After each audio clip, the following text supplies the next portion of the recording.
This is Cast of Wonders, the young adult fiction podcast featuring stories of the fantastic. Welcome, episode 545. I'm Alicia Caparasso, assistant editor at Cast of Wonders. Our story for today is 9 Goblins by T. Kingfisher, episode 2. T. Kingfisher, more usually known as Ursula Vernon, is the author of many children's books, the Hugo Award-winning comic Digger, and the Nebula Award-winning story Jackalope Wives. She writes books for adults and young adults under the name T. Kingfisher, including The Seventh Bride, The Raven and the Reindeer, and the latest, A House with Good Bones. In 2021, she won the Lodestar Award for Best Young Adult Book for the novel A Wizard's Guide to Defensive Baking. This story is narrated by Catherine Inskip, who is also the editor for Cast of Wonders. She teaches astrophysics for a living and spends her spare time populating the universe with worlds of her own. You can find more of her stories and poems at Motherboard, The Dunesteef, Luna Station Quarterly, Abyss and Apex, and Polar Texney. And now we've a tale to tell.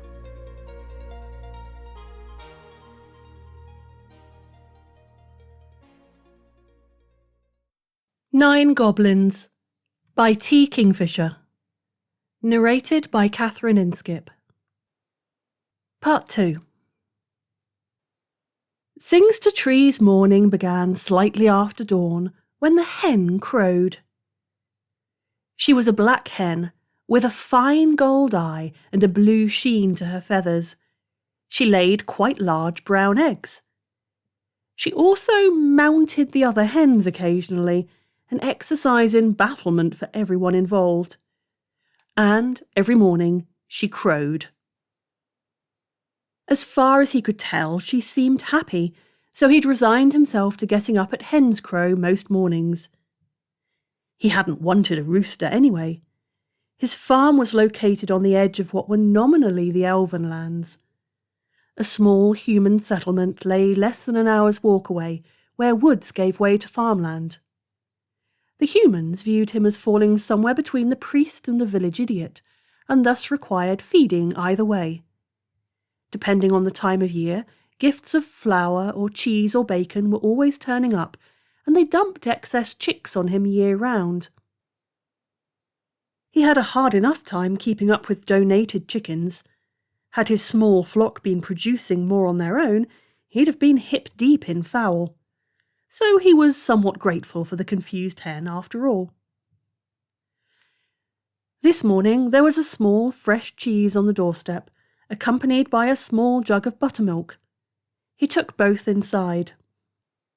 Fleabane was gone, on some coyotish errand of his own, or there would have been tooth marks in the cheese. Elf and Raccoon shared a pleasant breakfast. It was a little over a month old. The raccoon, not the breakfast, with big wide eyes and delicate dexterous black fingers, and it was shortly going to be tearing his house apart. The destructive capacity of small cute animals was really quite astonishing. Fortunately, after years of this sort of thing, Sings no longer had much that could be torn apart. His furniture was heavy wood, scarred by claws and chewed by tiny, and occasionally not so tiny, teeth. The cushions faded by hundreds of washings, the rugs ragged and warm and mostly colourless. He owned quite a few rugs. He had to wash them so often that it made sense to keep extras. An elven visitor had once commented, with the air of one desperately trying to find something complimentary to say, about the unusual patterns dyed into the rug. Sings to Trees had to explain that it wasn't dyed precisely, but marked by numerous mystery stains from patients who had not been entirely in control of their bladders. The silence had been awkward. He suspected the other elf had been expecting something on the order of a hermit monk, communing with nature and binding up the wings of snow-white doves with snow-white bandages, not a bedraggled lunatic daubed with unspeakable substances, surrounded by shrieking birds and massaging the belly of a tiny lynx kitten to make it defecate. In Sings-to-Tree's defence, it had been a particularly insane week, with 2 lynx kittens, a nest full of orphaned grey jays, an infant false phoenix that kept exploding into flames when startled, and a pine marten with a broken foot, who would have happily eaten any of the other patients if he could catch them. The other elf hadn't been back. The raccoon trundled away from its food, stood up briefly on its hind legs, wobbled and tried to steady itself against his mug. The mug went over. The raccoon also went over. He could only catch one, and of course there was no question. The raccoon snuggled against his chest and went clrrr. The mug went plunk. The buttermilk went into his lap. Bad raccoon. Clrrr. Well, it was his own fault for trying to feed himself and the creatures at the same time. The raccoon cub went back into its hutch by the hearth. He towelled off the worst of the buttermilk and then the remains of the raccoon's breakfast. The mug had survived intact. Had he been inclined to collect blown glass sculptures, he would have lived a life of great frustration, but his tastes had been limited by necessity to things that could take a heavy pounding. The mug, for example, was attractively glazed earthenware, pretty enough but durable, and easily replaced if, say, a raccoon got into a cupboard, had the door swing shut behind it and tried to smash its way out. Unfortunately, this meant that there was very little elven about his home, as durability went somewhat against the prevailing elven aesthetic of things brought briefly from the earth and then given back. A litter of fox cubs could give things back to the earth at an extraordinary rate, generally before the owner was quite done with them. Sings resigned himself to art made by humans and occasionally dwarves. As sacrifices went, he'd made worse. Speaking of sacrifices, he dumped the mug in the wash basin, shoved his feet into boots, squared his shoulders, and went to see if the unicorn was still there. 2 weeks of boot camp, eh? Said Algol.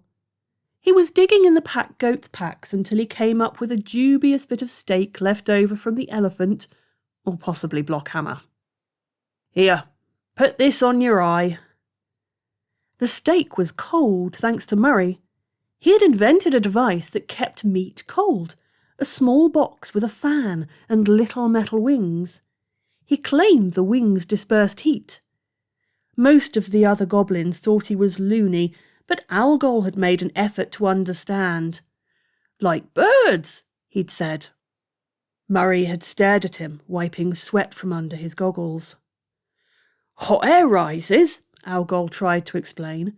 The birds must be hot because they fly. The wings cool them down so they can land without floating away. Right, Murray had said. Ah, yeah, just like that. How novel of you to figure that out. Algol was proud. Mushkin put the steak on his eye. Mishkin hovered nervously. Will he be okay?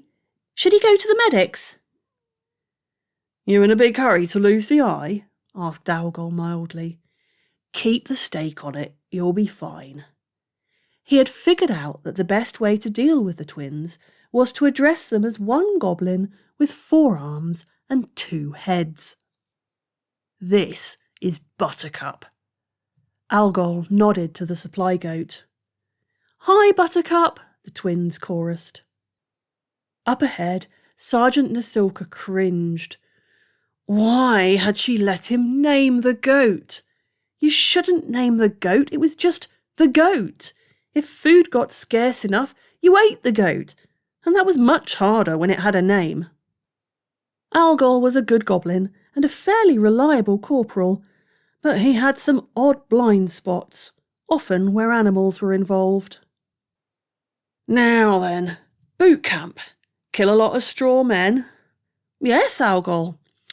It's fine if we're fighting scarecrows, I suppose. Unfortunately, we're fighting elves. You ever seen an elf? No. We heard they were 8 feet tall and breathed fire from their nostrils, said Mushkin from under his stake. Generally not, no. The average elf, the corporal explained, was a little under 6 feet tall, with pasty skin like a mushroom and long, pointy ears like a mule. They're fast, see? Not goblin fast, but quick as weasels. And they have really good weapons. Loot their weapons if you get a chance. He patted the sword at his side. It had runes like wriggling worms all down the length, which Murray said meant blade that dances in the houses of the moon in Elven. Footnote: Elven names all tend to follow this general theme of never using one word when a lengthy descriptive phrase will do. Murray had learned basic Elven from a tourist handbook looted from one of the humans, and was now the only goblin in the army who, if he found himself behind enemy lines, would be able to ask where the bathroom was. Algol called it Bob, after his goldfish back home. If you loot their packs, they've usually got decent victuals too. Vegetarian, but it's good in stew. Their armour doesn't fit us for beans, so don't bother. Mishkin and Mushkin listened with round eyes, absorbing it all. Now, if we get in a fight, he looked at the twins. They looked back guilelessly. Algol sighed. If we get in a fight, try to stay close to me. He racked his brain. They're all a lot taller than we are, so go for the legs. Hardly anybody has any armour on the back of their knees. We'll try to find you a shield. Hold the shield over your head and go for the knees. Always go for the knees.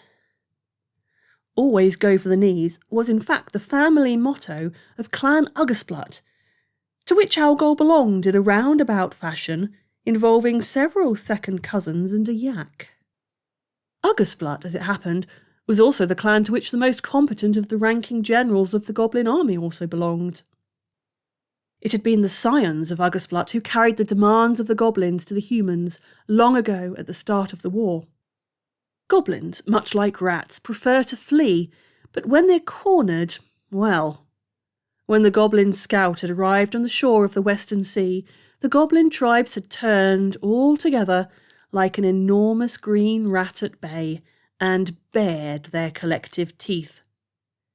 So the goblin leaders sat down in the mountain called Goblin Home, half city, half refugee camp, and talked for 3 days and 2 nights.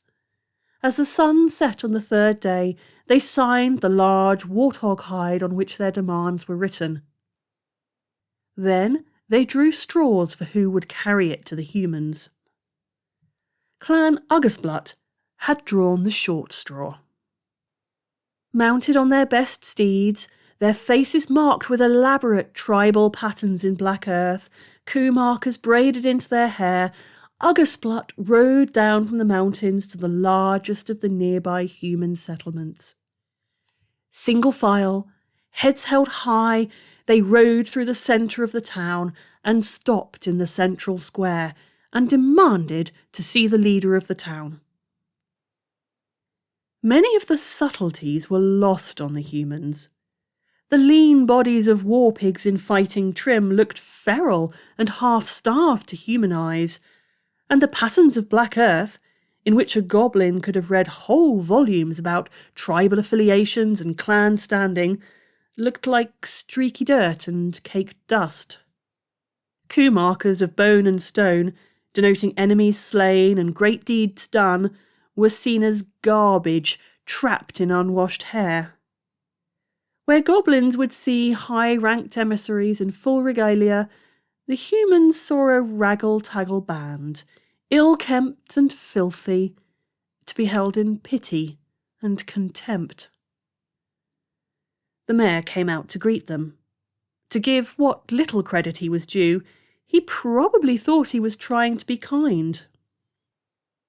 "Goblins, you, want beer?" he asked, hunkering down in front of Severspine, the heir to Clan Uggersplut. "We, give you beer, you go away?" "We have come to discuss the ongoing human expansion," said Severspine coldly. "We want our lands back." "Good beer," said the mayor, winking at the townspeople over Severspine's head. Negotiations did not proceed well after that. 3 days later, the war had started, and nothing much would ever be the same again. They'd been marching half the night. A halt had been called for 15 minutes, which was time enough for Murray to whip out his small travel stove and make tea. The 19th crowded around, brandishing their tin mugs and watching with owlish intensity.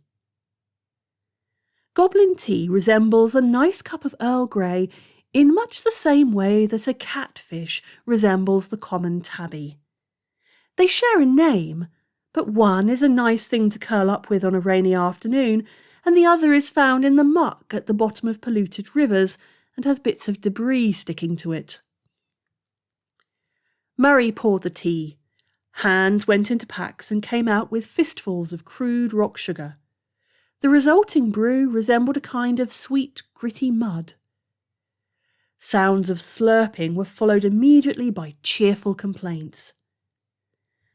"Tastes like rat squeezins." "We haven't had anything as good as rat squeezins for 6 months. Tastes like a water buffalo got sick." "I'd kill for some good rat squeezins." Thus complimented, Murray beamed. A pig rider cantered down the road and pulled up in a squealing cloud of dust in the centre of the Wine and Niners. Nasilka saluted in a desultory fashion. Pig riders were generally a higher class of messenger idiot than runners, but still nothing to get excited about. "What's the word then?" she asked. "Another hour, then we're in position and make camp. Dawn attack, so sleep fast." "Dawn? We'll get she did a little mental math. 4 hours of sleep after a day's march." The messenger grimaced. His pig danced under him. "General's orders." "Yeah, not your fault." Nasilka waved him on. "Thanks." It always takes longer to get somewhere than you think it will, and this is twice as true in the military. So the goblins marched into camp a mere 3 hours before dawn. "Okay, troops, equipment check and then get some sleep. We're getting up too damn early, so catch what you can." The tents went up quickly. When your tent is 3 sticks and a whole cowhide, there's not a lot of time spent dithering. At the beginning of the campaign, the cowhides had been uncured, with the resulting smell of rotting leather and ripe goblin, but Murray had gotten the bright idea to salt the things. The end result was a kind of tent jerky. It still didn't smell great, but it kept the rain off, even if folding the hides was becoming increasingly problematic. Nasilka figured if worse came to worse, they could always eat the tents. "Is it even worth going to sleep?" asked the twins. "Boys, it's always worth going to sleep. Sleep whenever you get the chance, because you don't know how long it's going to be until the next time." "And eat," said Algol from behind her. "Thank you, yes, Corporal. If there's food available, eat it. Meals can get awfully thin on the ground sometimes." She glanced around the group to see who looked the least tired. "Gladblack, you're on second watch. I'll take first." Since there were plenty of sentries around the edge of the army, there wasn't much point in watching for the enemy, but you never knew when one of the other units was going to sneak over and try to nick your goat. A teddy bear plopped into her field of view. Nasilka winced, but it was only Blanchett. "He wants to know when we're attacking," said the owner of the teddy bear. "Tell him dawn," said the sergeant. Blanchett, unlike much of the 19th, wore a helmet. It was a complicated mass of fangy bone and spiky metal. He had taken it from a dead orc, and it didn't fit terribly well, but Blanchett almost never took it off, even to sleep. You couldn't really blame him. A few months back, the Mechanics Corps had been working on a design for a new showerhead.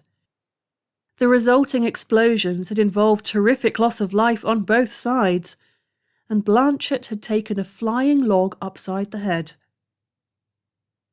A battle had been raging at the time, so nobody really noticed this, and had chalked him up as missing, presumed dead. 2 days later, covered in soot, with a knot on his head the size of an eagle's egg, Blanchett had staggered into camp, clutching the teddy bear. It was ragged and moth-eaten and was missing an eye, which gave it a permanent squint. As teddy bears go, it would be difficult to find a more disreputable specimen. Nobody knew where he'd gotten it, and nobody was quite willing to ask. The teddy bear, so far as Nasilka could tell, was now the brains of the pair. Blanchett refused to answer any query that was not directed at the bear, and only spoke when translating for the bear. In battle, the bear rode on top of his helmet. Footnote: more than one elf's last sight had been a one-eyed teddy bear coming at them at high speed. Blanchett claimed the bear had berserker fits, and nobody was going to argue in case he was right. It had been a long war. By that point, everybody had just figured it was easier to go along, particularly since Blanchett seemed rather more intelligent and helpful these days, under the bear's direction. "He says OK," said Blanchett. Nasilka nodded. Blanchett made the teddy bear salute and went off to get some sleep. Weatherby stood up, tugging at his clothes, and said, "Right then, I'm not tonight, Weatherby. There's a battle tomorrow." Weatherby heaved a sigh. "Fine. You can desert next week. That'll be fun, won't it?" "Gods," thought Nasilka, listening to her own wheedling voice. "These troops don't need a sergeant, they need a babysitter." "Want to desert now," Weatherby muttered, slouching off to his tent. He kicked sullenly at a rock. Nasilka stared up at the sky and counted to 10. She finally looked down and then around the 19th. Algol and Murray, her corporals, Thumper and Weatherby and the twins, Blanchett and his teddy bear, the half-dozen others who didn't make trouble and just kept their heads down and tried to get through things. The great grim goblin gods only know who'd be alive after the battle tomorrow. All you could do was pray. She wasn't very good at it. Her prayers tended to sound like, "You, up there? Pay attention and heaven help you if you don't keep an eye on my boys."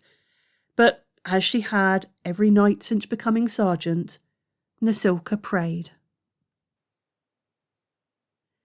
The unicorn was gone and the foal with her. Singster Trees felt a moment of pure relief. The stall needed mucking out, but that was fine.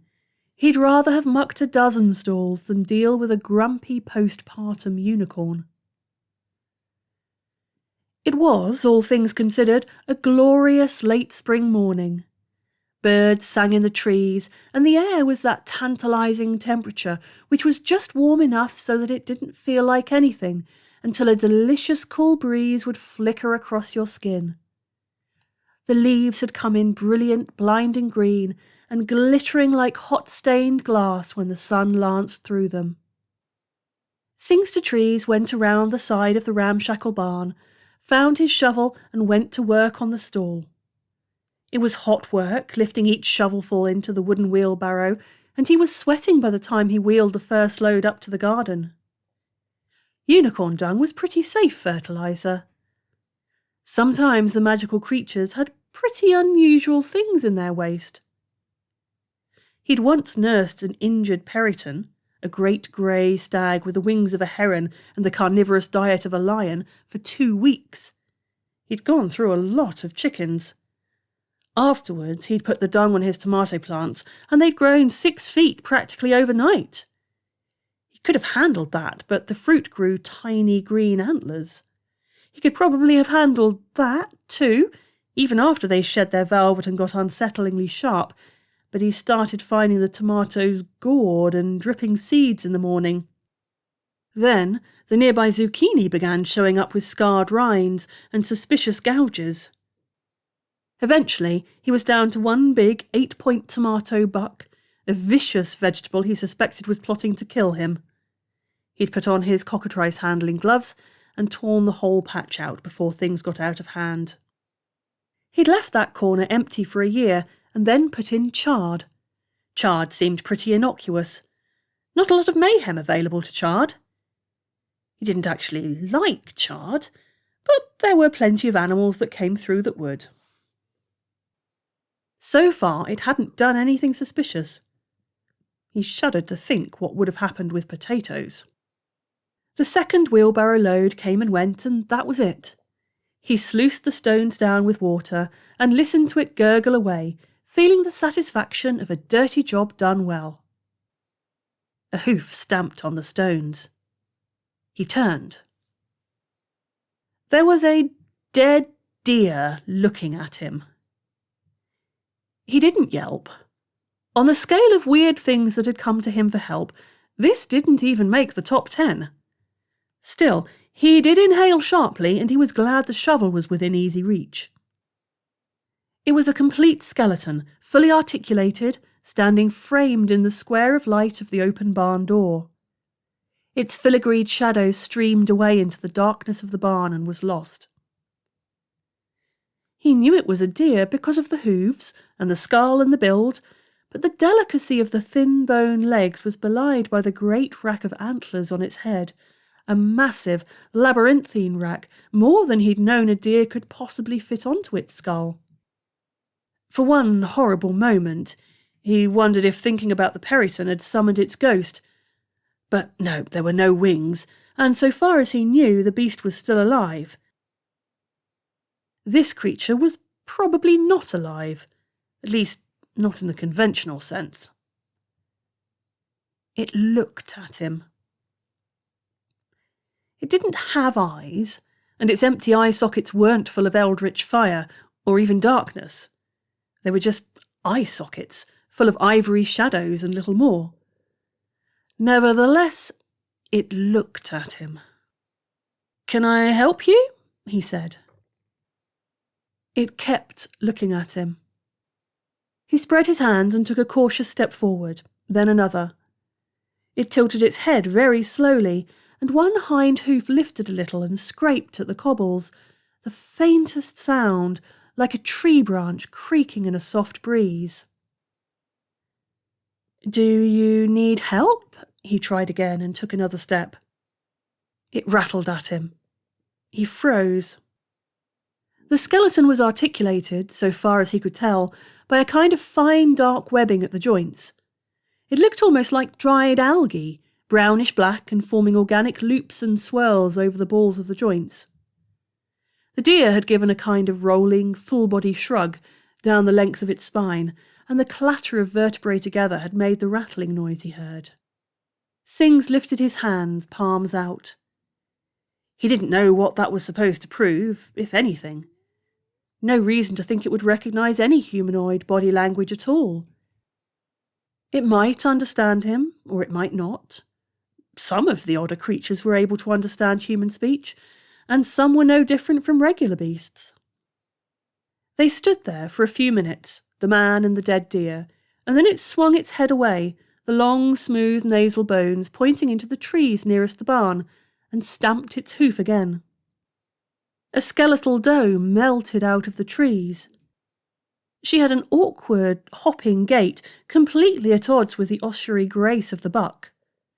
Sings could see immediately that her right front hock was broken. She held it hitched up in front of her, the naked hoof dangling awkwardly. "Oh, you poor thing," he said, and, quite forgetting the enormous buck standing there, started towards her. A warning rattle stopped him. He turned and saw the buck eyeing him eyelessly, the head lowered just a little.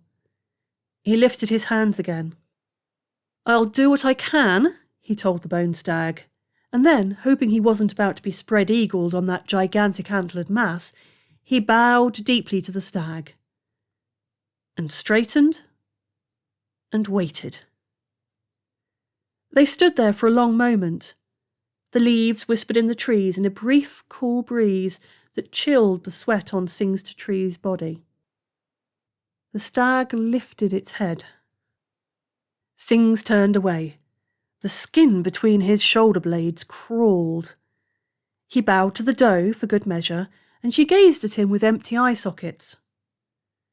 There was no flesh on her, there was nothing that could pull the face into any shape beyond the mute grin of a skull, but still he thought he could see pain.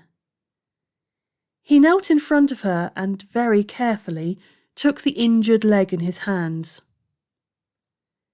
He was shocked immediately by the warmth. This was no dead thing. This was living bone. The break was reasonably clean. He had wondered why, lacking muscle and skin to hold it in place, it hadn't just fallen off. Now he saw that the bones were threaded through and around with the black webbing, and a thick skein of it through the hollow centre was still attached. Had this been a real deer, he wouldn't have tried it. Such breaks were extremely difficult to fix. While setting the bone was straightforward enough, you had to keep them practically immobilised for weeks to keep them from breaking it again, and the captivity and stress killed them more surely than the break would. A wild deer could get by on 3 legs, and other than putting out food, there wasn't much you could do that wasn't worse than the injury. It was different with fawns. He could manage fawns, and although he couldn't return them to the wild, more than a few half-tamed deer in parks in the Elven City had started life on his farm. This one, though, gods! "I can splint it," he said to her, fairly sure she didn't understand him. "Splint it and wrap it, and put some plaster on it. You'll have to stay off it if you can. You probably can't.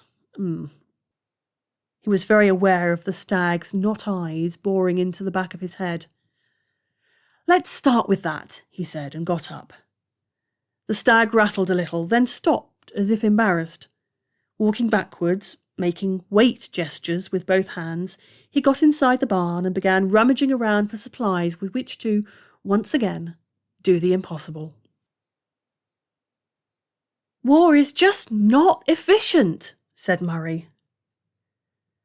This was such a typically Murray comment that Nasilka snorted with laughter, even under the circumstances. They were standing in ranks on the top of the hill. Elves and humans stood in ranks at the bottom of the hill. In a few minutes, somebody was going to break and yell, "Attack!"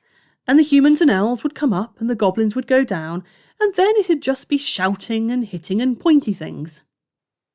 "Look at this," he continued. "They're going to charge up here and we're going to beat them back, and at the end of the day we'll probably still be up here and they'll probably still be down there. We both know it.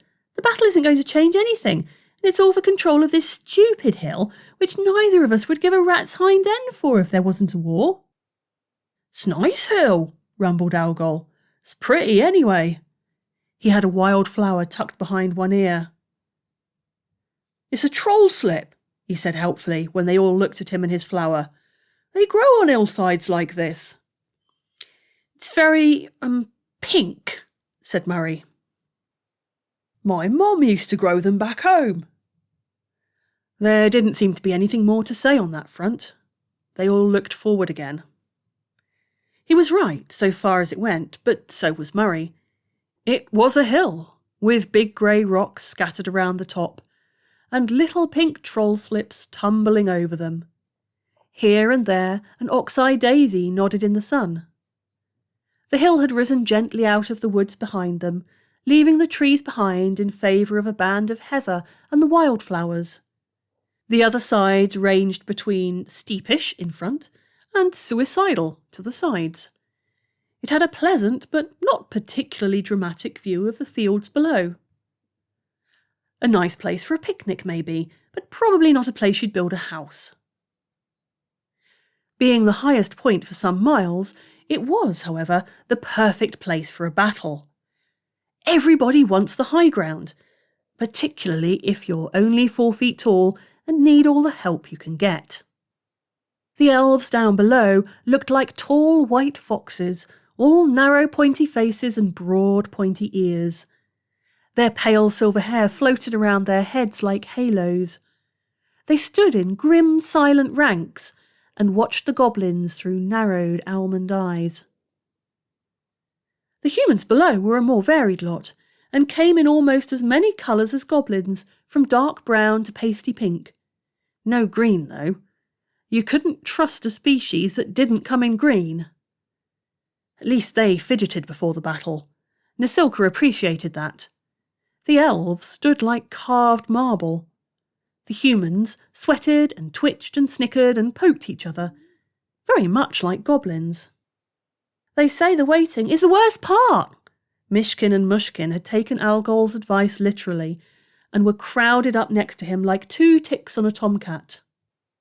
Algol considered this.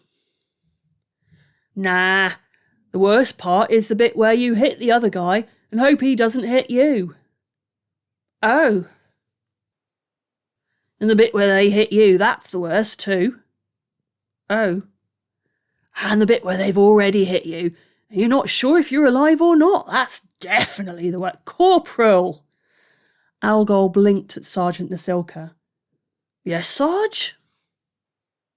It is possible to be too honest, Corporal. Yes, Sarge. They all stood and fidgeted for a while. Do you think we could make tea? Asked Glad Black, who had a purple tint to his skin most of the time, but was now a kind of unhappy grey. No. Weatherby was tugging at his clothes again. Behind Nasilka, Thumper was singing something tuneless under his breath. She caught something about with a whack-whack here and a whack-whack there and tuned him out. Do you think, Murray began, and then there was no time for questions, because somebody had yelled, Charge! Nasilka had been in any number of battles, and she couldn't remember the first 10 minutes of any of them. She had a theory that if you could remember the first 10 minutes, you'd never, ever charge at anybody again, so parts of your brain blotted them out. The problem was that she couldn't imagine why her brain would want her to continue charging at people, and this then led her to the theory that parts of her brain worked for the Goblin High Command, which she didn't like at all. Regardless, it was 10 minutes into the battle, and she couldn't remember what had just happened. There'd been a lot of yelling. Everyone yelled. No matter what species you were, elf, human, goblin, orc, random bystander, you yelled. There had been a lot of hitting things. Her shield was bent in 4 or 5 places, and her arms ached dreadfully. Algol went by at high speed, shield raised, with Mishkin and Mushkin practically stepping on his heels. Mishkin had gotten a sword from somewhere and was waving it dangerously close to Algol's kidneys. She had no idea how the battle was going, but she didn't seem to be dead, so from her perspective everything was really going rather well. Unfortunately, Sergeant Nasilka had just seen a problem. The problem stood on a little rise, just enough to lift him out of the battle proper. He looked human, and he wasn't wearing armour or carrying any weapons. He was doing something with his hands, and there was a blueness in the air around him. Not really a blue light per se, but the world around him was turning shades of blue, like something behind a pane of cobalt glass. That wasn't right. That was magic, that was.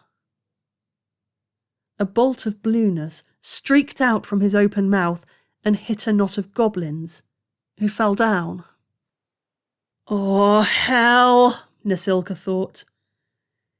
It's a wizard!